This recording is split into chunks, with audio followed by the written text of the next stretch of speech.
مساء الجمال على احلى متابعين في الدنيا. كل سنه وانتم طيبين بمناسبه قرب شهر رمضان الكريم. ان شاء الله باذن الله ابقى معاكم في وصفات حلوه، ولو عايزين وصفه معينه تقدروا تكتبوا لي في الكومنتات. تمام. هنعمل مع بعض النهارده بقى المشروب اللي مش واخد حقه بجد، ده مشروب الكاستر الجميل. مشروب طعمه تحفه يا جماعه، جربوه بجد هتدمنوه، ده بقى ادمان عندي انا والولاد. هنجيب بقى وعاء كده او اي طبق، هنبدا نحط المقادير اللي هقولها دي بالظبط، وطبعا ان شاء الله هسيب لكم المقادير في صندوق الوصف او في اول تعليق. عندي كوبايه ونص من بودره الكاستر، مسحوق بودره الكاستر، هحط كوبايه ونص منها.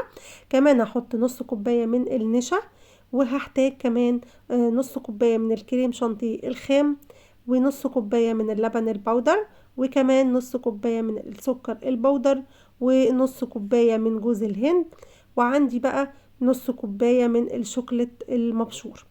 بجد الشوكولات الابيض بيودي الكاستر في حتة تانية خالص، بيخلي طعمه رهيب.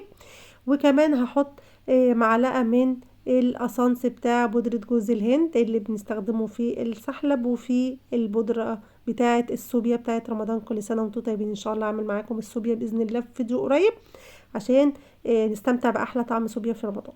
حطيت بقى زي ما انتم شايفين كده المكونات كلها، وده الجوز هند. وهبدأ احط الاسانس زي ما انتم شايفين كده، يعني نص معلقة صغير. البودرة دي بتتباع عند العطار. إيه، طعمها تحفة يا جماعة، بتودي اي حاجة بتتحط فيها في حتة تانية خالص. هبدأ بقى اقلب المكونات دي كلها مع بعض زي ما انتوا هتشوفوا كده، وهحضر بقى بطربان محكم الغلق او علبة اللي انتي برضو تحبي تشيلي فيه. هقلب كويس جدا جدا المكونات كده مع بعض.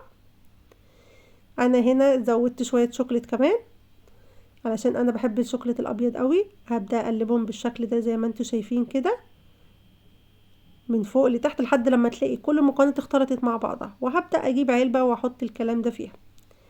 جبت بقى العلبه بتاعتي كده، وعلبه بقى طبعا تكون بتتقفل كويس زي ما قلت، محكمه الغلق، سواء علبه سواء بطرمان اللي انتي بتفضليه. هحط المسحوق بتاعي كده بالشكل ده، وهحطه في العلبه بتاعتي عشان اقدر احفظه. تمام. هجيب بقى الشوكولاته المبشوره بقى كمان شويه كده، احط على الوش جرنش جميل. بجد انا بحب اكتر الشوكولاته البيضاء، برضو دي ليكي حريه الاختيار. تمام، تقدري تحطي الجرنش على الوش بس، او تقدري تحطي في الخلطه زي ما قلت. هبدأ بقى زي ما انتوا شايفين كده، هقفل العلبة، واقدر لو انا مش هستخدمها دلوقتي طبعا هقفلها واشيلها. لما اجي اعمل الكاستر او مشروب الكاستر، هبدأ افتحها واخد منها. تمام. هنحضر بقى مع بعض دلوقتي احلى كوباية كاستر ممكن تشربوها، بجد مشروب تحفة. هجيب بقى عندي نص كوباية من اللبن الحليب العادي، ونص كوباية من المية. طبعا حاطين لبن بودر فيه، فعادي ان انا اعمله بلبن ومية، مفيش اي مشكلة. هحط بقى عليهم معلقتين من هحط السكر حسب الرغبة، وهحط معلقتين صغيرين من بودرة الكاستر، وهقلبه كويس جدا جدا، وهرفعه على نار متوسطة لحد ما يغلي، ونبدأ نصبه في الكوباية. وهتشوفوا معايا الجمال اللي انا هنزل بيه ده. شايفين ده قوام حلو جدا جدا، افضل ما يتقلش عن كده. هنزل بقى بيه زي ما انتم شايفين، ريحته بجد رهيبه جدا، وكمان طعمه حلو قوي. هبدا بقى ارش شويه شوكولاته كده مبشوره على الوش من اللي انا بشراها، وتقدري بقى تستمتعي باحلى كوبايه كاستر ممكن تشربيها من ايدك. احلى كتير من تشربيه بره، بجد ريحه وطعم جنان.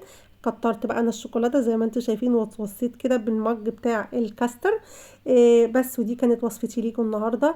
مشروب الكاستر بجد تحفه جدا، جربيه ان شاء الله مش هتندمي. لو عجبك بقى الفيديو وعجبتك الوصفه وحسيتي ان انت استفدتي مني النهارده، تنسيش تعملي لايك وشير للفيديو، وتنسيش تشتركي في صفحه القناه الجديده البيج بتاع احلى وصفات مع مونيتا. واشوفكم في حلقات تانية كتيرة، والسلام عليكم ورحمة الله وبركاته.